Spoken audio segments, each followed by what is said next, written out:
అభిమానులకి స్వాగతం. ఈరోజు వినబోయే కథ బ్రతక నేర్వనివాడు.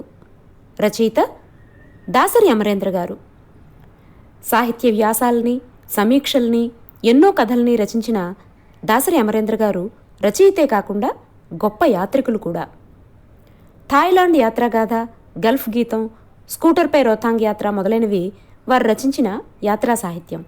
అంతేకాకుండా నిమ్మగడ్డ శేషగిరి గారు ఆంగ్లంలో రచించిన యాత్రా సాహిత్యాన్ని ఉత్తర మొరాకో శోధనలు, ఊహలకందని మొరాకో, మనమెరుగని మధ్య అమెరికా, దక్షిణ అమెరికా దృశ్యమాలిక అనే శీర్షికలతో అనువదించారు. ఇక ప్రస్తుత కథ బ్రతక నేర్వనివాడు 1993 ఆగస్టు నెలలో ఆంధ్రప్రభ వారపత్రికలో ప్రచురితమైంది. కళాసాగర్ కల్చరల్ ట్రస్ట్ వారి రజతోత్సవ కానుకగా కథాసాగర్ కథా సంకలనంలో చోటు చేసుకుంది. మరి వినండి దాసరి అమరేంద్ర గారి కథ బ్రతక నేర్వనివాడు. మా మాధవుడికి వేపకాయంత వెర్రుంది. అది నిమ్మకాయ అంతేమోనని కొన్నిసార్లు, అబ్బే అదేం కాదు ఆవగింజంతే అని మరిన్నిసార్లు అనిపించినా సగటున దాని పరిమాణం వేపకాయ. ఇద్దరం ఒకే ఊరి వాళ్ళం, ఒకే సంవత్సరంలో పుట్టాం, దూరపు చుట్టాలం, దగ్గర స్నేహితులం. కలిసి తిరిగాం, కలిసి పెరిగాం, కలిసి బళ్ళోకి వెళ్ళాం. ఒకే పంట కాలువలో ఈతలు నేర్చుకున్నాం, చేపలు పెట్టాం. ఒకే పాకబడిలో 5 దాకా వెలగబెట్టాం. అప్పుడే పక్క ఊళ్ళో వెలిసిన హై స్కూల్లో కలిసి చేరాం. ఎస్ఎల్సి దాకా కలిసి చదివాం. ఏదో అంటారే ఒకే కంచం ఒకే మంచం అని, ఆ బాపత్ స్నేహం మాది.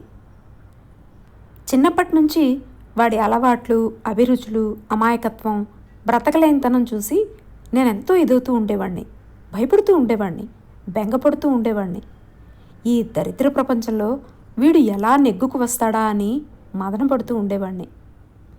మావి మధ్యతరగతి పల్లె కుటుంబాలు. వ్యవసాయం మా ముఖ్య వృత్తి. కానీ సాగుకు సరిపడా భూములు లేని సగటు బ్రతుకులు మావి.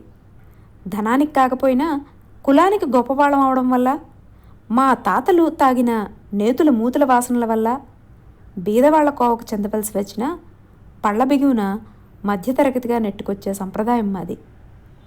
ముత్తాతల నాటి పుష్కల భూసంపద మా తండ్రుల తరానికి వచ్చేసరికి చిన్న చిన్న ముక్కలై కాళ్ళకు కప్పుకుంటే తలకు, తలకు కప్పుకుంటే కాళ్లకు సరిపడిన గొంగళ్ళలా మారగా అనుదినపు ఆర్థికపు ఇబ్బందుల్లో తలమునకలయ్యే తండ్రుల కొడుకులం మేము. చిన్నప్పటి నుంచి మా మాధవుడో కొరకరాని కొయ్య. మన కులం ఏమిటి, వాళ్ళ కులం ఏమిటి అనే పెద్దల మాటలను పెడచెవిన పెట్టి మాలపల్లి పిల్లలతో బహిరంగంగా సావాసం చేసేవాడు.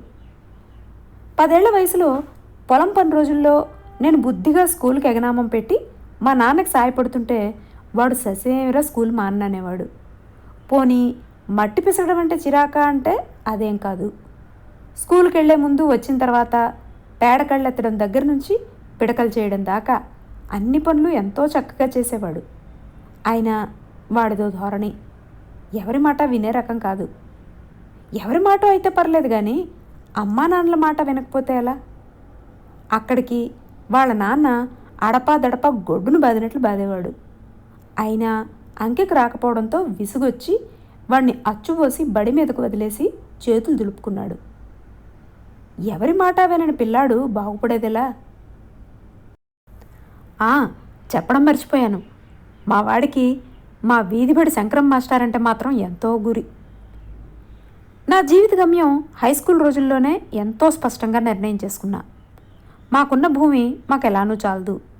వ్యవసాయం మీద ఆధారపడడం అంటే కుక్కతో ఒక పట్టుకుని గోదారేదడమే. అంచేత ఎలాగోలా కష్టపడి డిగ్రీ అయిందనిపించి పట్నం చెక్కేసి ఏ తాలూకా ఆఫీసులోనో సర్కార్ గుమస్తాగానో 4 రాళ్లు గడించి ముందు తరాలకు అందించి వాళ్ళు నాలాగా ఇబ్బందులు పడకుండా బతికేలా చేయడం నా జీవిత లక్ష్యం. మా మాధవుడి లక్ష్యం నాకు అర్థమయ్యేది కాదు. పసితనంలోనే పండుగడ్డపు మాటలు మాట్లాడేవాడు. చదువుకుంటట, శంకరం మాస్టర్ అంతటి వాడవుతట, 10 మందికి పనికొచ్చేలా బతుకుతట, భూమాతను వదులుకోడట, ఉన్న ఊరితో ఉన్న తన మమతానుబంధాలు తెంచుకోడట. డబ్బు సంపాదన తన ధ్యేయం కాదుట, పేరు కీర్తి అన్న తనకు మోజు లేదుట. వాడి ధోరణిలో ఎన్ని వైరుధ్యాలో, వాడి ధ్యేయాలు ఎంత లోపభూయిష్టమో. పొలాల గట్ల మీద, పంట కాలువల ఒడ్డున రోజు స్కూల్కి నడిచి వెళ్తూ గంటల తరబడి ఇవే మాట్లాడుకునేవాళ్ళం. దేశానికి స్వాతంత్ర్యం వచ్చిన రోజులవి. పేపర్ నిండా ఇలాంటి ఆదర్శాలే కనిపించేవి. అవి చదివే కాబోలు మా వాడికి ఆ ధోరణి. పనికిరాని ఆదర్శవాదంలోంచి బతుకులోతులను తెరిచే భూమార్గం వైపు వాడి ఆలోచనలను మళ్లించాలని వాడి శ్రేయోభిలాషగా అనునిత్యం ప్రయత్నించేవాడిని. ఈ 45 ఏళ్లుగా ప్రయత్నిస్తూనే ఉన్నాను. కానీ నా ప్రయత్నం బూడిదలో పోసిన పన్నీరైంది. High school ముగించాం. నేను బొటాబొటిగా గట్టెక్కాను. వాడు స్కూల్ ఫస్ట్ వచ్చాడు. జిల్లాకేననుకుంటాను. కలెక్టర్ గారు బహుమతి పంపినట్టు గుర్తు. ఇద్దరం ఇంట్లో అందరినీ కష్టపెట్టి ఎలాగోలా డబ్బులు కూడపెట్టి వెళ్ళి బెజవాడ SRRలో చేరాం. నాది ఆర్ట్స్ గ్రూపు, వాడిది సైన్సు. 40 ఏళ్ల నాడు కాలేజీల్లో ఇప్పుడున్నంత పోటీ లేదు కాబట్టి నా అత్యవసర మార్కులు నాకు అడ్డం కాలేదు. ఏదో పల్లెటూరు వాళ్ళం, అణిగిమణిగి ఉండొద్దు. మా వాడికి ఆ స్పృహే లేదు. క్లాస్ లీడర్గా ఉండమన్నారు, ఉండేశాడు. సెకండ్ ఇయర్లో యూనియన్ సెక్రటరీ అన్నారు, అయ్యాడు. రాజకీయాలు, సాంస్కృతిక కార్యక్రమాలు, ఎలక్షన్లు, నాటకాలు, డిబేట్లు, రాత్రిపూట వయోజన విద్య. మావాడు దున్నేశాడు. వాడు కాలు మోపని రంగమే లేదు. ఉండమన్నారు కదా అని ఉట్టెక్కేయడమే. ఇంకా నయం, 4 ఏళ్ళు ముందు పుడితే తెలంగాణలోనూ, 25 ఏళ్ళు ముందు పుడితే వందే మాత్రంలోనూ తప్పక చేరేవాడే. మా పల్లెటూరు ఆనవాయితీ ప్రకారం మా ఇద్దరికి సెకండ్ ఇయర్లో పెళ్ళయింది. డిగ్రీ అందేలోగానే నాకో కొడుకు, వాడికో కూతురు పుట్టేశారు. ఎవరి అదృష్టం వారిది మరి. అసలు వాడు పెళ్ళొద్దో అని ఎంత గోల పెట్టేశాడో. అన్నీ విపరీతమే కదా. ఏదో సామెత చెప్పినట్లు పిలిచి పిల్లనిస్తామంటే ఇలాంటి విధవాయే వద్దు పొమ్మన్నట్ట. దాదాపు మెడలు వంచి చేశారు వాడికి. ఇంకా చదువుతట. కనీసం మరో 10 ఏళ్ల దాకా పెళ్లి చేసుకోడట. మతి లేని మాటలు. డిగ్రీని మించిన చదువే ఉంది. అసలు మా ఊళ్ళో డిగ్రీ మాత్రం చదివిన వాళ్ళు ఎంతమంది? ఇదే కదూ ఉట్టికెక్కలేనమ్మా స్వర్గానికి వెళతానంటామంటే. అయినా కోడి వయసు ముచ్చటను నడి వయసుకు నెడతానడం వెర్రి కాదు. అంతకన్నా అందరి మతి పోగొట్టే మరో ఘనకార్యం చేశాడు మావాడు.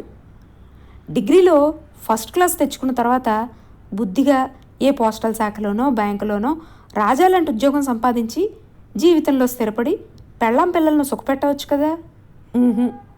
అలా చేస్తే మావాడు గొప్పదనమే ఉంటుంది. ఇంజనీరింగ్ చేస్తానని ఊరేగాడు.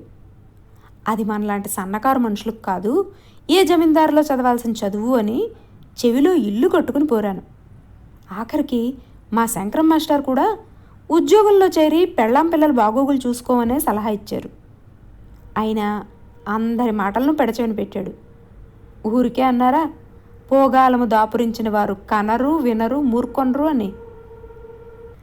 తన చపల చిత్తానికే నిదర్శనంగా మేమంతా అనుకున్నట్టే అనుకోకుండా ఓ శుభోదయాన మావాడు అదృశ్యమయ్యాడు. బెజవాడలో జీటీ ఎక్కుతుంటే చూసామన్నారు కొంతమంది. హరిద్వార్ దగ్గర సన్యాసుల గుంపులో కనిపించాడన్నారు. ఉత్తర భారత యాత్రలు చేసి తిరిగొచ్చిన మా ఊరి శ్రేష్ఠి శిఖామణి. నైజాం దేశపు హైదరాబాదులో రిక్షా లాగుతున్నాడన్నారు కొందరు. మైసూరు రాజా వారి దివాణంలో ఏదో ఉన్నత పదవి వెలగబెడుతున్నాడన్నారు మరికొందరు. మొత్తానికి మా వాడి గురించిన కథలు గాథలు చిలవలు పలవలై వ్యాపించాయి. 3-4 నెలలు పత్తాలేడు. ఉన్నాడో ఊడాడో తెలియదు. మా జానకమ్మ కడుపు చెరువు చేసుకుని గుండె లవిసేలా ఏడుపు. చంటిపిల్ల ఆలనా పాలనా చూసే దిక్కులేదు.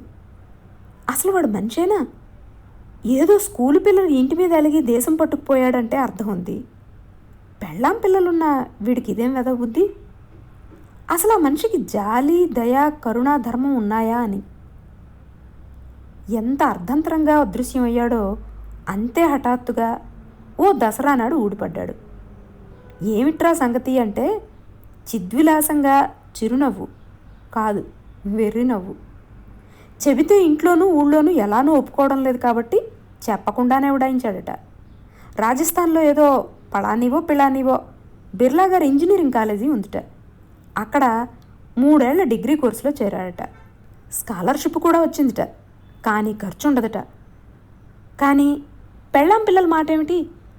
వాళ్ళ పోషణ బాగోగులు ఎవరు చూస్తారు? అడిగితే మాట్లాడ్డు, రెట్టిస్తే నువ్వు ఉన్నావు కదరా సుబ్బులు అనేశాడు. అది అతి అమాయకత్వమా, గడుసుదనమా? నవ్వాలో ఎడవాలో తెలియలేదు. దసరా సెలవులు అయిపోగానే ఒక్కడే టింగు రంగమంటూ పిలాని చెక్కేశాడు. నా వరకు నేను అదృష్టవంతుడనే చెప్పుకోవాలి. అత్యవసర మార్కులు బియ్యనే అయినా ఉత్తర దక్షిణాల పత్రితో రాజధాని ప్రభువులు పూజ చేయగా ఆ పుణ్యఫలాన సివిల్ సప్లైస్లో ఉద్యోగం దొరికేసింది. తంతే బూరెల గంపలో అంటారే, అలా అన్నమాట. బూరెల గంప బదులు బియ్యం పంచదార బస్తాలు. చేపకు ఈతలాగా 4 రోజుల్లో వ్యాపారపు మెలకువలు ఆకలించుకున్నా. ఇక పట్టిందల్లా బంగారమే. నా అదృష్టం శృతి మించుతుందేమోనని కావోలు భగవంతుడు రెండోసారి ఆడపిల్లనిచ్చాడు. అయినా దేవుణ్ణి నిందించిన అవసరం లేదు. ఓ రకంగా చెప్పాలంటే నా సంపాదనకు ఓ లక్ష్యం అంటూ ఏర్పడింది ఆడపిల్ల వల్ల. బంగారము, కట్నపు డబ్బులు, నివాస స్థలము, ఇళ్ళు, అలా ఓ క్రమం ఏర్పడింది. పై సంపాదనను పన్నుల వాళ్ళ కాకిగోల నుండి కాపాడుకోవడం ఎలా అన్న చింత వినా జీవితం 3 పువ్వులు 6 కాయలుగా మారిపోయింది. 2 ఏళ్లలో ప్రపంచం మీద అథారిటీ వచ్చేసింది. భాగ్యనగరంలోని హెడ్ ఆఫీసులో పాతుకుపోయి ఇల్లు, వాహనం లాంటి హంగులు ఏర్పాటు చేసుకుని సంపూర్తిగా జీవితంలో స్థిరపడిపోయాను. నిజం చెప్పాలంటే నాకిహ మా పల్లెటూరుకి వెళ్లాల్సిన అవసరమే లేదు. అయినా పూర్వపరిచయాలు, ఏదో మమత 6 నెలలకొకసారి మా ఊరి వైపు లాగుతూ ఉండేవి. వెళ్ళినప్పుడల్లా మా జానకి బాగోగులు విచారించడం ఓ తప్పనిసరి పని అయింది. చెప్పొద్దు, మాధవుడంటే నాకు అమితమైన ప్రేమ, జానకంటే జాలి. తల్లిదండ్రులు, అత్తమామలు పోషించలేరు కాబట్టి ఊళ్ళోనే ఉన్న కాస్తంత డబ్బున్న ఓ దూరపు చుట్టపు ఒంటరి ముసలమ్మ పంచిన తన 2 పిల్లలతో చేరి కాలం వెళ్లదీస్తుంది మా జానకి. రెండో పిల్ల కూడా ఆడపిల్లే. దురదృష్టం. పిల్లలు చూడడానికి శుభ్రంగా ముద్దుగా ఉన్నా మెళ్ళో కానీ, చెవులకు కానీ, చేతులకు కానీ వేసమెత్తు బంగారం లేదు. లక్ష్మీదేవుల్లా కళకళ్ళాడాల్సిన ఆడపిల్లలు బోసిపోయి ఉన్నారు. మా అమ్మాయితో పోల్చి చూస్తే గుండె తరుక్కుపోయింది. ఫస్ట్ క్లాస్ బీఎస్సీ తండ్రికి పుట్టిన కూతుళ్ళిలా పరాయి పంచన అనాథల్లా బోసి మెడలతో బతకాల్సిన దురవస్థ ఎందుకు? ఇంత చిన్న విషయం మా వెర్రాడి బుర్రక ఎక్కదే? వాడికన్నా తెలివితేటల్లోనూ, చదువు సంధ్యల్లోనూ, శక్తి సామర్థ్యాల్లోనూ ఎన్నో రెట్లు తక్కువ వాడినైన నేను ఇంత చులాగ్గా జీవితంలో స్థిరపడిపోగా వాడు రాజస్థాన్ ఎడారుల్లోనూ, పెళ్ళాం పిల్లలు పరాయి కొంపల్లోనూ కొట్టుమిట్టాడవలసిన అవసరం ఏమిటి? ప్రారంధం. ఎవరి కర్మకు ఎవరు బాధ్యులు? పిల్లలు ఆరోగ్యంగా కలగానే ఉన్నారు. వాడు అక్కడేదో పార్ట్ టైం ఉద్యోగం చేస్తున్నట్ట. స్కాలర్షిప్ డబ్బుల్లో కొంత వెనకేస్తున్నట్ట. నెల ఇంతని జానకి పంపుతున్నట్ట. తిండి తిప్పలకు లోటు లేకుండా గడిపేయగలుగుతున్నారట. కొద్దో గొప్ప సంపాదిస్తున్నాను కాబట్టి నువ్వు ఉన్నావు కదరా సుబ్బులు, ఆ పాడు సెంటిమెంట్ తోటి పెట్టాడు కాబట్టి వెళ్ళిన ప్రతిసారి ఎంతో కొంత సాయం చేద్దామని ప్రయత్నించేవాడిని. జానకి మాత్రం తక్కువ తిన్నదా?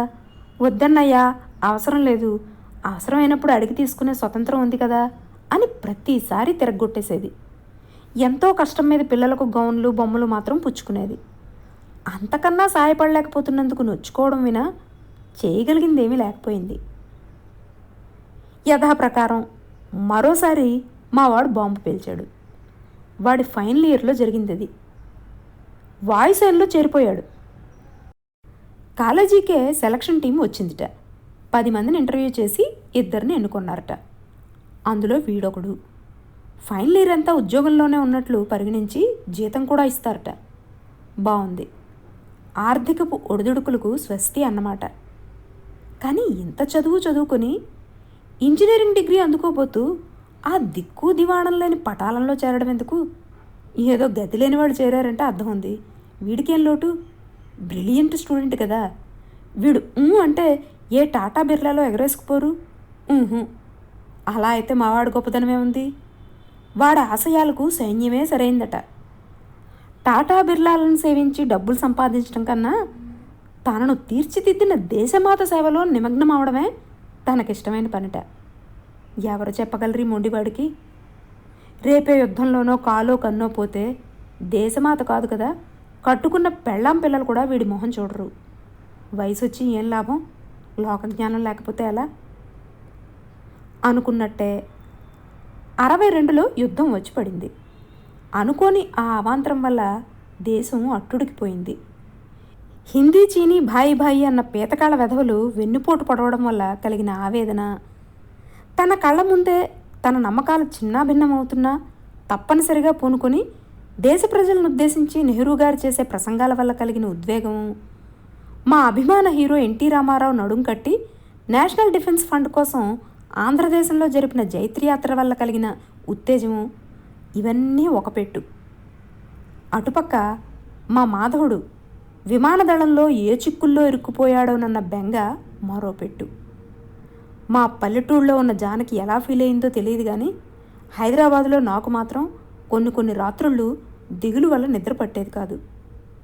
చైనా వాళ్ళు మా వాడిని బంధించినట్టు, దేశరక్షణ పథకాల వివరాలు చెప్పమని చిత్రహింసలు పెడుతున్నట్టు కళ్ళొచ్చేవి. సినిమాల మహత్యమా? ఏదేమైనా కానీ మావాడు యుద్ధంలో ఏదో ఘనకార్యం చేశాడు. ఏదో చక్రం, పరమవీర చక్రమా ఇచ్చారు గవర్నమెంట్ వాళ్ళు. అంత చిన్న వయసులో ఆ పథకం గెలుచుకున్న మొట్టమొదటివాడట మా మాధవుడు. పేపర్లో వచ్చింది, రేడియోలో చెప్పారు. నా మనసు గంతులేసింది. మా ఊరంతా ఉప్పొంగి పొంగింది. ఆంధ్రదేశం అంతా జేజేలు పలికారు. హైదరాబాదులో ముఖ్యమంత్రి ఆధ్వర్యంలో ఓ ప్రత్యేక సభ పెట్టి సన్మానించారు. 4 ఏళ్ల తర్వాత అదే మొదటిసారి వాడిని చూడడం. లావెక్కాడు, హుందాగా ఉన్నాడు. నార్త్ ఇండియా నీళ్లు పడ్డట్టున్నాయి. దబ్బపండులా ఉన్నాడు. అంబాలాలో పోస్టింగ్ట. అంతా సౌకర్యంగా ఉందిట. ఏదో దేశం కోసం తనకు చేతనైంది తాను చేశానన్న సంతృప్తే తప్ప ఘనకార్యం చేశానన్న భావం కలగడం లేదుట. ఇలా సన్మానాలు సంబరాల మధ్య కూర్చోవాలంటే సిగ్గేస్తోందిట. మరొకళ్ళు ఇలా అని ఉంటే పోవాయ్ వెదవబడాయి కబుర్లు నువ్వును అని దులపరించేవాడినే కానీ మరి మా మాధవుడు ధోరణే అది కదా. పిచ్చిమాలోకం. కీర్తికాంత వచ్చి పడితే సాదరంగా చేరదీయడం చేతకానివాడు. అనుకోని అవకాశాలను అందిపుచ్చుకుని పాపులారిటీని సొమ్ము చేసుకోవడం తెలియనివాడు. అన్నట్టు సొమ్ము అంటే గుర్తుకొచ్చింది. అప్పటికి వాడికి మరో ఆడపిల్ల, 3 అన్నమాట. అంత మంచివాడు. మరి పాపం వాడికి ఇదేం దురదృష్టమో తెలీదు. ఆడపిల్ల మీద ఆడపిల్ల, వరుసగా 3. ఏమిరా, ఏమన్నా వెనకేస్తున్నావా అని అడిగా. మేరబాబా 3వ తమ్ముళ్ళ ఓ వేదాంతపు చిరునవ్వు నవ్వి, నువ్వింకా మారలేదురా సుబ్బారావు అన్నాడు. గుడ్డొచ్చి పిల్లను వెక్కిరించడం అంటారు, ఇదే కావోలు. ఒళ్ళు మండింది. మారాల్సింది వాడా నేనా? అయినా తమాయించుకొని చిలక్కి చెప్పినట్లు చెప్పాను. ఊరే మాధవ, 3 ఆడపిల్లల తండ్రివి, ఒక్క ఆడపిల్లకే నేను బెంబేలు పడిపోతున్నాను. ఇప్పటి నుంచే కట్నం వెనకేస్తున్నా. నువ్వు జాగ్రత్త పడకపోతే పిల్లలు ఉసూరుమనిపోతారు. నగలు గట్రా చేయించు. వచ్చిందంతా మీ మిలిటరీ వాళ్ళలాగా విలాసాలకు వినోదాలకు తగలేయకుండా ఎంతో కొంత వెనకే ఓ ఇల్లు కట్టుకో, షేర్లు కొను, ఇళ్ల స్థలాల వ్యాపారం చేయి. డబ్బులు సంపాదించాలంటే 1,00,000 రూపాయలున్నాయి. ఏదో ఒకటి పట్టుకొని ఎంతో కొంత వెనకేయకపోతే జీవితంలో ఓడిపోతావు. ఆనకు ఊరికే పశ్చాత్తాపడి లాభం లేదు. నా తపన వాడికి అర్థమైనట్టుంది. కళ్ళల్లో తడి, గొంతులో ఆర్తి, మాటల్లో మనసు. అయినా ధోరణి మార్పు లేదు. సంపాదించి వెనకేయడం వాడి స్వభావానికి విరుద్ధమట. కట్నాలు పెళ్ళిళ్ళ గురించి ఆలోచించుట. పిల్లల్ని చదివించి వాళ్ళ కాళ్ళ మీద నిలబడేలా చేయడమే తన ధ్యేయమట. షేర్లు, స్థలాలు లాంటి జోదాల జోలికి పోడట. క్యాపిటలిస్టు వ్యవస్థకు దర్పణాలైన షేర్లంటే వెగటట. నా బొంద, నా పిండాకూడు, ఎంత పాత చింతకాయ పచ్చడి ఆలోచనలు.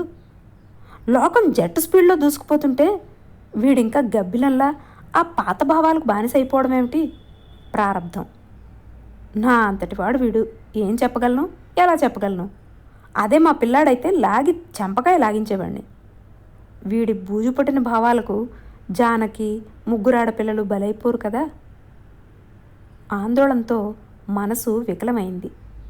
అయినా చేసేదేముంది? దాదాపు 10 ఏళ్ళు మా మధ్య ప్రత్యక్ష సంబంధాలు లేకుండా పోయాయి. వాడు ఉద్యోగరీత్యా అస్సాం, ఒరిస్సా, రాజస్థాన్, పంజాబ్, పఠాన్కోట్, చండీగఢ్ లాంటి ప్రదేశాలు తిరిగాడు. ఉన్న ముగ్గురికి తోడు మరో ఆడపిల్లట, సీత, ఊర్మిళ, మాండవి, శృతకీర్తుల్లా. టకటకా ప్రమోషన్లు కొట్టేసి వింగ్ కమాండర్ అయిపోయాడట రికార్డు టైంలో. వాడు కనీసం ఏడాదికైనా ఓసారి కుటుంబ సమేతంగా వచ్చి మా కుగ్రామంలో ఆ పూరింట్లో ఓ 10-15 రోజులు గడిపి వెళ్తూ ఉండేవాడు. నాకేమో హైదరాబాద్ పనులతో తీరికే ఉండదు. నా వ్యాపకాలు పుంఖాలుగా పెరిగాయి. ఆస్తి పెరిగింది, అవస్థలు పెరిగాయి, మనశ్శాంతి తరిగింది. ఉద్యోగం నామకే వాస్తే అయింది. Petrol bunk, gas agency, real estate, benami కాంట్రాక్టులు, ఇంకా చెప్పరాని వ్యాపారాలు. ఓ చిన్న సైజు బంగారు పిచ్చుకునే అయిపోయాను. మంత్రుల పరిచయాలు, అధికారుల స్నేహాలు, వందిమాగదుల ఇచ్చకాలు, క్షణం తీరికలేని జీవితం అయిపోయింది.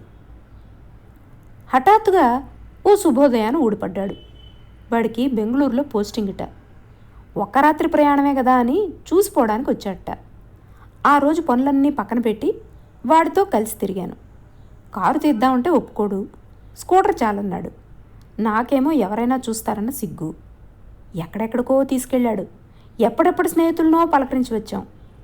అంతా మా చిన్ననాటి క్లాస్మేట్లే అయినా వాళ్ళు అసలు ఈ భాగ్యనగరంలో ఉన్నారన్న సంగతే నాకు తెలీదు.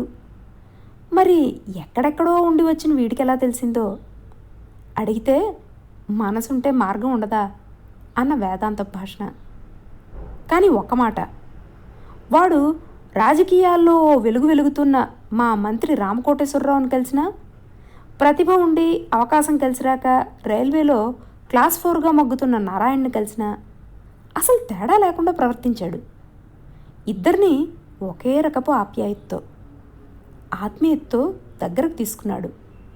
చెప్పొద్దు, అలా వాడితో రోజంతా తిరిగితే మరో చిన్నతనంలోకి వెళ్ళిపోయిన భావన కలిగింది.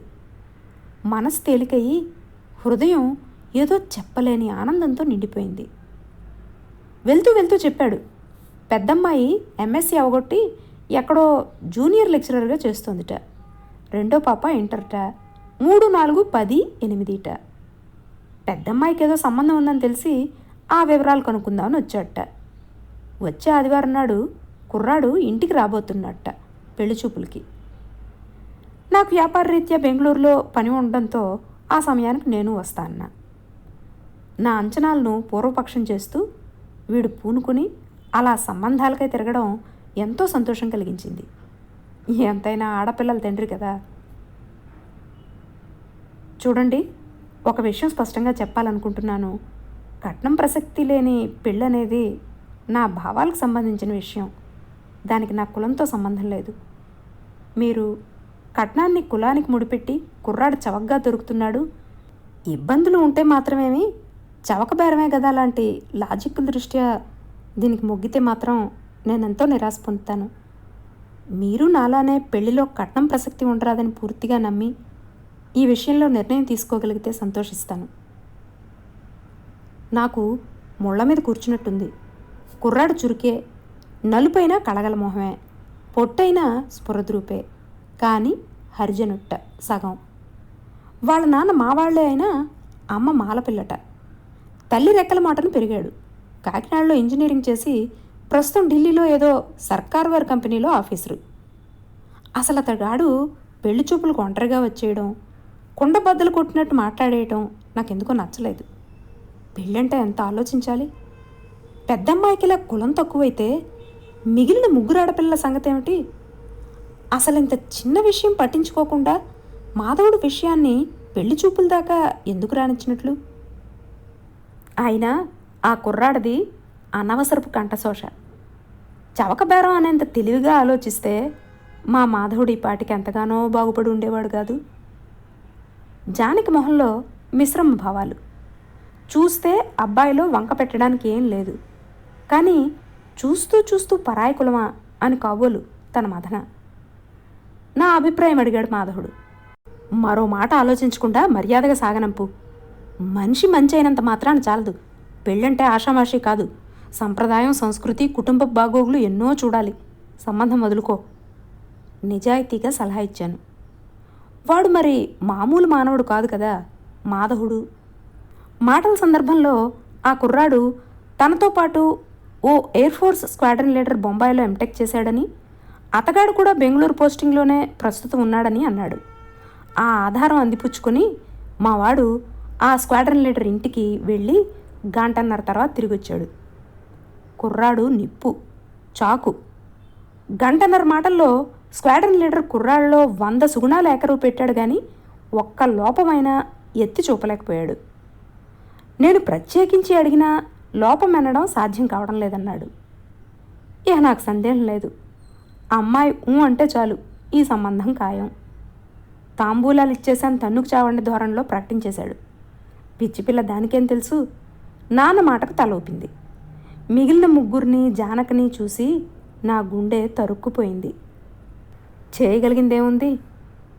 వాడు బెంగళూరులోనూ నేను హైదరాబాదులోనూ ఉండడం, నాకు బెంగళూరులో వ్యాపారపు లావాదేవీలు, వాడికి హైదరాబాదులో బంధుత్వ సంబంధాలు ఉండడంతో మా మధ్య రాకపోకలు పెరిగాయి.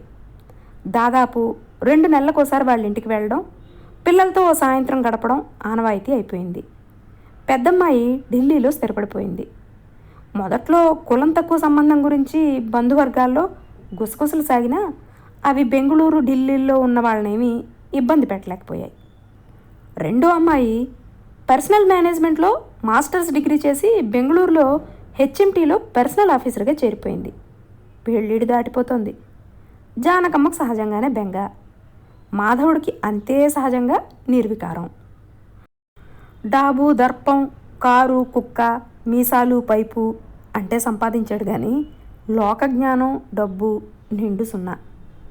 ఏదో పెద్దమ్మాయికి లక్కు తన్నుకొచ్చిందన్నంత మాత్రాన అన్నిసార్లు అలా జరిగిపోతుందా? పూనుకోకపోతే ఎలా? గట్టిగా అడిగితే నువ్వే ఏదైనా సంబంధం చూడరా, పిల్లాడు మంచాడైతే చాలు, నా అంతటి నేను ఇదిగో ఇలా మా అమ్మాయి ఉంది, చేసుకునే నాథుడు కావాలి అని కూరగాయలు అమ్మినట్లు సంత ఎలా పెట్టను అంటాడు. చెప్పా కదా, ఊరందరిది ఒకదారైతే ఉలిపి కట్టిది పెడతారి. ఏ లోకంలో అందరు తండ్రులు కూతుళ్ళ కోసం సంబంధాలు వెతకడం లేదు? వీడేమన్నా పైనుండి దిగొచ్చాడా? అసలు వీడిని అర్థం చేసుకోవడానికి ఓ జీవితకాలం చాలదు. వెతక్కుండానే సంబంధాలు దొరికిపోవడానికి ఇదేమన్నా సత్యకాలమా? అసలు ఏటో వాడికి ధీమా. మా అమ్మాయిని డిగ్రీ అవగానే మణిపాల్లో ఇంజనీరింగ్ చేసి ఎంఎస్ కోసం అమెరికా వెళ్లే ప్రయత్నాల్లో ఉన్న స్తోమతున్న ఓ కుర్రాడికి 25 లక్షలు, 100 తులాలు, 3 గదుల ఫ్లాట్తో పాటు అందించేశాను. నా బాధ్యత తీరిపోయింది. పెళ్లికి మాధవుడు సకుటుంబంగా వచ్చాడు. వాడి కుటుంబము మా కుటుంబము కలుసుకోవడం ఇదే మొదటిసారి. స్నేహ సౌభ్రాతృత్వాలు వెల్లివిరిసి పొంగిపొర్లాయి. కానీ ఆడవాళ్ళు ఒక్కొక్కరు కనీసం ₹1,00,000 నగలతో లక్ష్మీదేవి తోబుట్టువుల్లా వెలిగిపోతున్న పెళ్లి పందిట్లో మా జానకమ్మ 3 కూతుళ్ళు బోసి మెడలతో వెలవెలబోవడం చూసి నాకే ప్రాణం చివుక్కుమంది. మావాడికి మాత్రం చీమైనా కుట్టలేదు. కానీ ఒక్క మాట, వాళ్ళు బోసిగా ఉన్నా విలక్షణంగా ఉన్నమాట నిజం. ఎవరో అననే అన్నారు వీళ్ళని చూసి, అంతా లక్ష్మీదేవిలా అయితే ఎలా, సరస్వతులకు కూడా చోటు ఉండద్దు. నా తాపత్రయం కొద్దీ ఆ సరస్వతులను చూసి ముచ్చటపడుతున్న 1-2 పెళ్లి కొడుకుల తండ్రుల్ని కదిపాను. కులాంతర సాహసం గురించి, కట్నం ఇచ్చుకోలేని తనం గురించి విని ఉన్నారేమో, విషయం దాటేశారు. 4 నెలల తర్వాత మరోసారి బెంగళూరు వెళ్ళాను. అంతా ఉన్నారు. అయినా ఇల్లంతా స్తబ్దంగా ఉంది. ఏదో విషయంలో తర్జన భర్జనలు పడుతున్నారనిపించింది. అందరి మొహంలో ఆందోళన కొట్టొచ్చినట్టు కనిపిస్తోంది. మావాడు మాత్రం నిర్వికారంగా ఓ 17 ఏళ్ల కుర్రాడి చేతికి కట్టుకొడుతున్నాడు. నూనె పడి భయంకరంగా కాలింది. ఆ కుర్రాడు వీళ్లతో బాటే ఉంటున్నట్ట. మాధవుడి దగ్గర 15 ఏళ్ల క్రితం పనిచేసి ప్రస్తుతం గల్ఫ్కి వెళ్ళిన ఓ తెలుగు ఎయిర్ ఫోర్స్ సిపాయి కొడుకుట. మేం దేశం కాని దేశంలో ఉండి అబ్బాయిని హాస్టల్లో ఉంచి చదివించడం వల్ల వాడు ఆలనా పాలనా చూసేవాళ్ళు లేక కుర్రాడు పెడదారులు పెడుతున్నాడు, మీరే ఓ దారి చూపించాలి అని అడగ్గా మావాడు ఆ కుర్రాడిని హాస్టల్లోంచి తీసుకొచ్చి ఇంట్లో పెట్టుకొని పాలిటెక్నిక్లో చేర్పించేట. తనకు మాలిన ధర్మం కాదు. పోనీ మరో సాటి ఆఫీసర్ కొడుకుంటే అనుకోవచ్చు, ఓ సిపాయి కొడుకుని ఎందుకు ఇలా నెత్తిన పెట్టుకోవాలి? మిగిలిన ఉన్న ముగ్గురు కుంపట్ల బరువు చాలదు. మావాడి పనులు ఇలానే ఉంటాయి మరి. ఆ సంగతి వదిలి అసలు విషయానికి వచ్చాను. వివరాలు అడిగాను. అతని పేరు గోపాల్ మెన్నట. రెండో అమ్మాయి కొలిగట. మలయాళీ కుర్రాడు. ఇష్టపడ్డాడు. తిన్నగా ఇంటికొచ్చి అడిగి వెళ్ళాట. ఎంత ధైర్యం! బండి కులాంతరం దగ్గరే ఆగలేదన్నమాట. భాషాంతరం రాష్ట్రాంతరం మార్గాలు పట్టిపోతుందన్నమాట. ఇంకా నయం, మతాంతరం దేశాంతరం అవ్వలేదు. అక్కడికదే సంతోషం. కుర్రాడిదేమంతా ఉన్న కుటుంబం కాదు. అతనికి కుటుంబ బాధ్యతలు ఉన్నాయి. రిటైర్ అయిన తల్లిదండ్రులు, పెళ్లి కావాల్సిన చెల్లెలు, చదువుకుంటున్న తమ్ముడు, ఉండాల్సిన బాదరబందీ అంతా ఉంది. ఆ గందరగోళపు మలయాళీ మాయాజాలంలో అమ్మాయి ఇవ్వడగలదా? అనుమానమే. ఈ ఆలోచనలు, అనుమానాలు, బాధలు నాకే. మావాడు మళ్ళీ మెహర్బాబా అవతారం ఎత్తి చిరునవ్వుతో చిద్విలాసంగా జరిపించేశాడు. అమ్మాయి అబ్బాయి ఒకరినొకరు తెలుసుకుని ఇష్టపడితే భాష, రాష్ట్రం, కులం, స్తోమత లాంటి అడ్డంకులను లెక్క చేయడం అనవసరం అన్న థీరీతో అందరి మెదళ్ళు వంచి పెళ్లి జరిపించాడు. పెళ్లిలో చిరునవ్వులే కానీ సిరినవ్వులు లేనేలేవు. మరీ మలయాళీ ఆర్ట్ ఫిలింలో లాగా, కమ్యూనిస్టు వ్యవహారంలాగా తూతూ మంత్రంలా పెళ్లి పేలవంగా జరిగిపోయింది. కానీ ఎందుకో మనసుకు తోచింది ఆ అమ్మాయి జీవితంలో సుఖపడగలదని. ఈ మలయాళ పెళ్ళి మా ఊళ్ళో గగ్గోలు పుట్టించలేదు కానీ రచ్చబండ చర్చాంశనీయమైంది. ఆశ్చర్యం ఏమిటంటే అంత చిన్న ఊళ్ళో కూడా మా వాడి చర్యను సమర్థించే పక్షం తయారైంది. కాస్తంత అనుభవజ్ఞులు, విజ్ఞులు వాడి దుస్సాహసానికి విచారం వ్యక్తం పరిచిన కుర్రకారు, సన్నకారు మాత్రం మారుతున్న ప్రపంచంతో పాటు మనము మారాలని, అందుకు దారి చూపిస్తున్న మాధవరావును ఆదర్శంగా తీసుకోవాలని వాదించడం మొదలుపెట్టారు. పిల్లకాకులకేం తెలుసు ఉండేది దెబ్బ. అయినా కబుర్లు చెప్పడానికే ఎన్నైనా చెప్పచ్చు. రేపు ఈ మలయాళ గందరగోళం వల్ల రెండో అమ్మాయి జీవితంలో కానీ మాధవుని జీవితంలో కానీ తుఫాన్లు చెలరేగితే అనుభవించేదెవరు? బాధపడేదెవరు? మూడో అమ్మాయి, నాలుగో పాప చాకులు లాంటి వాళ్ళు. బ్రిలియంట్ స్టూడెంట్లు. చదువులు, ఆటలు, డిబేట్లు, క్విజులు అన్నింటా వాళ్లే ఫస్టు. ఇద్దరికీ అవలేలుగా బెంగళూరులో మెడిసిన్ సీట్లు వచ్చేసాయి. అదే సమయంలో మా వాడికి మళ్ళీ జోధ్పూర్ బదిలీ అయింది ప్రమోషన్తో. పిల్లల్నిద్దరినీ హాస్టల్లో పెట్టేసి శుభ్రంగా జానకితో కలిసి వెళ్ళిపోయి కొత్త కాపురం పెట్టేయమని సలహా ఇచ్చాను. వినలేదు. నెల రోజులు తీవ్రంగా ఆలోచించి వాలంటరీ రిటైర్మెంట్ పుచ్చేసుకున్నాడు. బంగారం లాంటి ఉద్యోగం ఎందుకు వదులుకుంటావురా? నీకెంతో భవిష్యత్తు ఉంది. నువ్వే వాయుసేనాధ్యక్షుడివో అయితే చూసి సంబరపడదామని మా లాంటి వాళ్ళం అనుకుంటుంటే నీకు ఇదేం ఆలోచన అని ఎంతో నచ్చ చెప్పాను. వినలేదు. వాడి భవిష్యత్తు కన్నా పిల్లల భవిష్యత్తు ముఖ్యమట. వాళ్లను దగ్గరుండి తీర్చిదిద్ది డాక్టర్ అమ్మలను చేయడంలో ఉన్న సంతృప్తి వాడికి తాను ఎయిర్ చీఫ్ అవడంలో ఉండదట. ఇది ధోరణి. ప్రాణం ఉసూరు మంది. వాలంటరీ రిటైర్మెంట్ పుణ్యమా అని వాడికో 4 లక్షలు చేతికొచ్చాయి. శుభ్రంగా ఏ వ్యాపారంలో అయినా పెట్టి ఆ వచ్చే రాబడితోనూ గవర్నమెంట్ వారిచ్చే పింఛన్తోనూ హాయిగా కాలు మీద కాలు వేసుకుని కడుపులో చల్ల కదలకుండా గడపమని హితో చెప్పాను. మా వాడికి సుఖపడే యోగం లేదు. ఆ డబ్బుతో బెంగళూరు శివార్లలో ఎందుకు పనికిరాని బీడు భూమిని ఎవరో పొలమని తెలివిగా అంటకడితే కొనేశాడు. కూరగాయలు పండిస్తాడట, కొబ్బరి తోట పెడతాడట, పుట్టగొడుగులు పుట్టిస్తాడట. పాలు, పాడి, గడ్డి, గాదం ఇది వాడి ధోరణి. మేం పల్లెటూరు వదిలి 25 ఏళ్ళు. ఇంకా కాయ కష్టం చేయగలడా? అసలు ఇంత బ్రతుకు బతికి మళ్ళీ ఆ పేడ పిసకడమేం కర్మ? ఆకాశంబున నుండి అని భర్తృహరి వాపోయింది ఇదిగో ఇలాంటి వివేకభ్రష్టులను చూసే కాదు. నా రొటీన్ ట్రిప్లో మరోసారి బెంగళూరు వెళ్ళాను. కష్టపడి వెతికి 1.5 గంటల ప్రయాణం తర్వాత సిటీ సెంటర్కి 25 కిలోమీటర్ల దూరంలో ఉన్న మాధవుడి పొలం చేరా. మా వాడి అవతారం చూస్తే నవ్వు వచ్చింది, దిగులు అనిపించింది. నీరుకావు పంచే మోకాళ్ళపైకి ఎగ్గట్టాడు. చొక్కా లేదు, చేతిలో పార, ఒళ్ళంతా బురద. నిఖార్సైన పల్లెటూరు రైతులా ఉన్నాడు. ఇంజనీర్ అని కానీ వాయుసేన మాజీ ఆఫీసర్ అని కానీ తెలియని వాళ్ళు ఊహించనైనా ఊహించలేరు. వాడి పక్కన వాడిలాంటి సజ్జే ఓ 6 మంది. 2 కూలీ వాళ్ళట, మరో 2 మా ఊరి వాళ్ళేనట. ఊళ్ళో ఉండి గాలికి తిరుగుతూ పని పాటలకు చదువు సంధ్యలకు లొంగకపోతే వాళ్ళ బీద తల్లిదండ్రులు వాళ్లను వంచి మంచి వాళ్ళని చేయమని వాడికి అప్పచెప్పారట.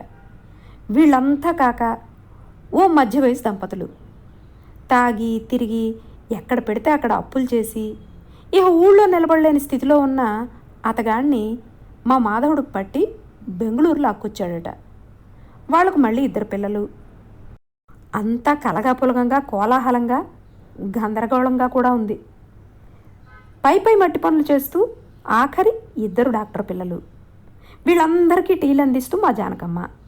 ఏదో చిన్నపిల్లల బొమ్మలాట్లా అనిపించింది. వేపగింజ వెలగపండు అయిందా అనిపించకపోలేదు. ఆ రోజు ఆదివారం. మా వాడికి పని రోజైనా లోకానికి సెలవే కదా. సిటీలో ఉన్న ఎయిర్ ఫోర్స్ టెక్నికల్ కాలేజ్లో ఆఫీసర్లుగా ట్రైనింగ్ అవుతున్న 4 ఇంజనీర్ల బృందం బిలబిలా వచ్చి పడింది. 2 తెలుగు కుర్రాళ్ళు, 1 ఒరియా పిల్లాడు, మరో బెంగాలీ ముస్లిం. వాళ్ళంతా మా వాడి సహోద్యోగుల సంతానమట. చూస్తుంటే వాళ్ళందరికీ వీడే లోకల్ గార్డియన్లా అనిపించాడు. ప్రతి ఆదివారం వాళ్ళు ఎక్కడ గడుపుతారట. బాగుంది సంత. ఎదిగిన ఆడపిల్లలున్న ఇంటికి కోడివేసి కుర్రకారు వారం వారం వచ్చిపోవడం ఏమంత సమంజసం? మా వాడికి కనీస జ్ఞానం లేకపోతే ఎలా? కానీ ఒక్క మాట ఒప్పుకొని తీరాలి, అంత గందరగోళంలోనూ అంత కోలాహలంలోనూ ఏదో వింత ఆకర్షణ ఉంది, సంతృప్తి ఉంది, ప్రశాంతి ఉంది. రోజంతా అక్కడి వాతావరణము, మా వాడి తెలివిలేనితనము, పిల్లలు, జానకి, ఆ అడవిలో పడుతున్న కష్టాలు చిరాకు విసుగు కలిగించిన సాయంత్రం సిటీ సెంటర్లోని హోటల్కి వస్తే ఈ సిటీ సెంటరేవో జనారణ్యంలా అనిపించింది. మా వాడి పొలం జ్ఞాపకాలు మనసును ఏదో తెలియని ఆనందంతో నింపాయి. బహుశా అక్కడి పచ్చదనము, ప్రకృతి సౌందర్యము కారణమేమో. ఎప్పుడు గత 25 ఏళ్లుగా ఎప్పుడూ జరగని పని జరిగింది. మా జానకమ్మ బెంగళూరు నుంచి ఫోన్ చేసింది. ఇష్టాలైనా కష్టాలైనా మాధవుడి అభీష్టం మేరకు ఎంతో సహనంతో 25 ఏళ్లుగా నడుచుకుపోయిన జానకమ్మ భర్త ప్రవర్తనకు నొచ్చి దారి తెన్ను తెలియక నా సహాయాన్ని ఆశిస్తూ ఫోన్ చేసింది. హుటాహుటిన బెంగళూరుకు చేరేసరికి ఉదయం 10 దాటింది. ఇంట్లో వాళ్ళిద్దరే ఉన్నారు. పిల్లలు కాలేజీకి వెళ్ళారు. పనుల వాళ్ళు పనుల్లో మునిగున్నారు. తన అలవాటుకు భిన్నంగా మాధవుడు ఇంట్లో ఉన్నాడు. వాతావరణం టెన్షన్తో నిండిన టేప్ రికార్డర్లోని అన్నమాచార్య కీర్తనల లాలిత్యం నా దృష్టిని దాటిపోలేదు. తిన్నగా పాయింట్కి వచ్చేసా.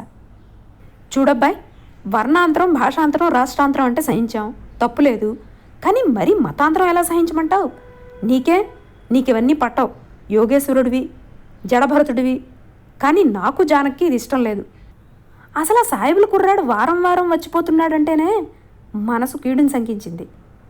తరతరాల మన అలవాట్లు సంప్రదాయం కాదనుకుని చూస్తూ పిల్లను ఓ తురకాడికి కట్టపెట్టడానికి మనసు ఎలా ఒప్పుతుంది? మనం కట్టపెట్టేదేమిట్రా? అదేం మాట?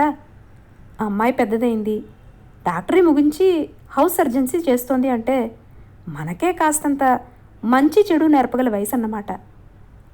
అబ్బాయి అమ్మాయి ఇష్టపడ్డారు. ఒకరంటే ఒకరికి గౌరవం ఉంది, అభిమానం ఉంది. అవి చాలు వాళ్ళ జీవితాలను తీర్చిదిద్దడానికి. ఆ అబ్బాయి మంచాడు, చిన్నప్పటి నుంచి తెలిసినవాడు. అమ్మాయి పోనీ గుడ్డిగా ఎవరో ముక్కు మొహం తెలియని వాడిని ప్రేమించానని వస్తే కంగారు పట్టంలో ఏమైనా అర్థం ఉంది. కానీ ఇలా మనకు బాగా తెలిసిన బుద్ధిమంతుడిని ఇష్టపడితే స్నేహితుల్లా సంతోషించి ఆశీర్వదించాల్సింది పోయి మీరిలా కొంపలు మునిగినట్టు ఆందోళన పట్టడం ఎందుకో నాకు అర్థం కావడం లేదు. నిమ్మకు నీరెత్తినట్టు ఆదర్శ సిద్ధాంతాలు వెల్లించాడు. నేను జానకి ఎంతగానో బోధించాం, బ్రతిమాలాం, భయపెట్టాం, బెదిరించాం. కానీ మొండివాడు రాజు కన్నా బలవంతుడు కదా. నాకు విరక్తి పుట్టింది. పెళ్లి గుళ్ళో అయిందో కాజీగారే చేశారో, మాధవుడి కూతురు మెహరన్నిసా అయిందో లేక అల్లుడే మస్తాన్ రావు అయ్యాడో, ఇద్దరూ కలిసి ఇండియాలో ఉన్నారో లేక పాకిస్తాన్ పోయారో, ఏ గంగలో దూకారో ఏమీ పట్టించుకోలేదు. మనసు విరిగింది. రాకపోకలు తగ్గించాను. అయినా మమతలు వసివాడవు. చిన్నప్పటి స్నేహం చిరకాలం కొనసాగి తీరుతుంది కాబోలు. జ్ఞాపకాలు వదలవు. 2 ఏళ్ళు దూరంగా ఉన్న మీదట కాళ్ళు అప్రయత్నంగా మాధవుడు పొలం వైపు లాక్కుపోయాయి. ఈసారి వాతావరణంలో కించిత్తు మార్పు కనిపించింది. మాధవరావు, జానకమ్మ ఊరు వదిలి వెళ్లే సన్నాహాల్లో ఉన్నారనిపించింది. నిజమే, వాళ్ళు బెంగళూరు వదిలేస్తున్నారు. పెద్దమ్మాయి ఢిల్లీలో స్థిరపడింది. అతగాడితో పాటు తను అక్కడే ఢిల్లీ అడ్మినిస్ట్రేషన్లో తగిన ఉద్యోగం సంపాదించిందిట. రెండో అమ్మాయి తన మలయాళం మొగుడితో బెంగళూరులో పాతుకుపోయే ప్రయత్నాల్లో ఉంది. ఇద్దరూ కలిసి ఫ్యాక్టరీ నుంచి లోన్లు తీసుకుని ఫ్లాట్ కొనుక్కున్నారట. ఇక మూడో అమ్మాయి డాక్టరు. మెడిసిన్ అయిన తర్వాత తమ వాయుసేనలో చేరేసి ప్రస్తుతం వాళ్ళ ఆయనతో పాటు జోధ్పూర్లో టింగురంగా అంటూ ఉద్యోగం చేసుకుంటుందిట. ఆ పిల్ల కానీ ఆ పిల్లాడు కానీ మతం కానీ పేరు కానీ మార్చుకోనేలేదుట. ఎవరి మతం వాళ్ళదే అయితే మరి పెళ్లి ప్రాముఖ్యం ఏమిటో. పొలం పనులు జోరుగా సాగుతున్నాయి. 4 గేదెలు, కొబ్బరి చెట్లు కాపుకొచ్చాయి. మావాడితో పాటు పుట్టగొడుగుల పెంపకం మొదలెట్టిన అనేక మంది నష్టాల వల్ల దుకాణాలు కట్టేసినా మావాడి పరిశ్రమ లాభ నష్టాలు లేకుండా నేలబారుగా సాగిపోతుంది. పెట్టుబడి మీద వడ్డీ నష్టం కదరా అంటే, అయితేనే అది ఓ పిల్లలున్న కుటుంబానికి దారి మళ్ళిన 2 కుర్రాళ్ళకి జీవనాధారమైంది. నాకదే చాలు అన్నాడు. కానీ 4 ఏళ్ల నిరుద్యోగం వల్ల ఖర్చులు ఆదాయాన్ని మించిపోయి అప్పుల్లో పడ్డాడు. పొలంలో సగం తెగనమ్మి అప్పులు తీర్చి మిగిలిన డబ్బులతో మా ఊళ్ళో చేపల చెరువులు నడపాలని నిశ్చయించుకున్నట్ట. మిగిలిన సగం పొలం పనిచేస్తున్న వాళ్ళకి వదిలేసి వెళ్తాడట. మరి ఆఖరమ్మాయో అది సెటిల్ అయింది. తన మెడిసిన్ అయిపోయి హౌస్ సర్జన్సీ చేస్తోంది. మా ఊళ్ళోనే సంబంధం దొరికిందిట. కుర్రాడికి తల్లి తండ్రి లేరు, తాడు బొంగరం లేవు, గ్రాడ్యుయేటు, ఉద్యోగం లేదు. అవకాశం లేక అణిగి ఉన్నాడు కానీ బయటకు తీసి మెరుగు పెడితే ఆణిముత్యమే అంటాడు మాధవుడు. ఆ సంగతి ఎలా ఉన్నా కుర్రాడిది మా కులమే కాబట్టి జీవితంలో నెగ్గుకు రాగలడని నా నమ్మకం. మాలాంటి పెద్దవాళ్ళం మా కులపు కుర్రాడికి ఆ మాత్రం సాయం చేయలేమా? కానీ డాక్టర్ చదివిన పిల్లకు బిఏ సంబంధమా? అయినా అంతకు మించిన సంబంధం మాధవుడు ఎలా తేగలడు? అవును, ఏకబిగిన ఈ సోదంతా ఎందుకు చెప్పుకొచ్చినట్లు? మీలాంటి తెలిసిన వాళ్ళు మా మాధవుడి జీవితం చూసి ఓ గుణపాఠం నేర్చుకోవాలన్న తపనతో. ఏమాత్రం అవకాశం ఉన్నా మనుషులు నిచ్చెనకెక్కేసి అమెరికా చెక్కేసే ఈ రోజుల్లో మావాడు బంగారం లాంటి అవకాశాలను వదులుకొని మట్టి పిసికి చేపలు పట్టడానికి కుగ్రామం పోతున్నాడు. మామూలు మనుషులు సైతం తెలివిగా లకారాలు వెనకేస్తున్న ఈ రోజుల్లో మావాడు జీవితం అంతా వెచ్చించిన ₹1 నిలవనీయలేకపోయాడు. శుభ్రంగా చదువుకొని పైకొచ్చిన కూతుళ్లకు ఘనంగా ఉన్న ఇంటి కులపు కుర్రాళ్ళని కట్టబెట్టాల్సింది పోయి ఇంకో కులం వాడిని, ఇంకో రాష్ట్రం వాడిని, ఇంకో మతం వాడిని, మరో నిరుద్యోగిని కట్టపెట్టాడు. కనీసం కట్టుకున్న దాన్నైనా చివరి రోజుల్లో సుఖపెట్టాల్సింది పోయి మళ్ళీ మతిపోయే పల్లెటూళ్ళలోకి లాక్కుపోతున్నాడు. బతకడానికి తెలివి ఉండనక్కర్లేదు. వేపకాయంత వెర్రి బుర్రలో లేకుంటే అదే చాలు. కానీ ఓ నిజం చెప్పనా, మా వాడిని చూస్తుంటే ఆకాశంబున నుండి అన్న భర్తృహరితో పాటు ఇంతింతై వటుడింతయ్యాయి అన్న పోతను కూడా గుర్తొస్తాడు. ఎందుకో ఎంత ఆలోచించినా అర్థం కాదు.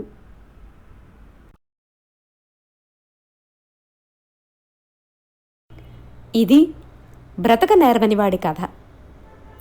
కథాసాగర్లో ఈ కథ గురించి ఒక చక్కని వ్యాఖ్య చూడండి. ఏ అవకాశమూ లేనప్పుడు చేతుల బలంతో, ఆత్మవిశ్వాసంతో ఉత్తుంగ శిఖరాలను అధిరోహించగలిగాడు. అన్ని విజయాలు సాధించాక అవకాశాలను తృణప్రాయంగా భావించి నిర్లిప్తంగా నేలపైకి నడిచి వచ్చేశాడు. అతడు అమాయకుడా, మొండివాడా, మూర్ఖుడా, పిచ్చివాడా? ఏమనుకోవాలి అతన్ని?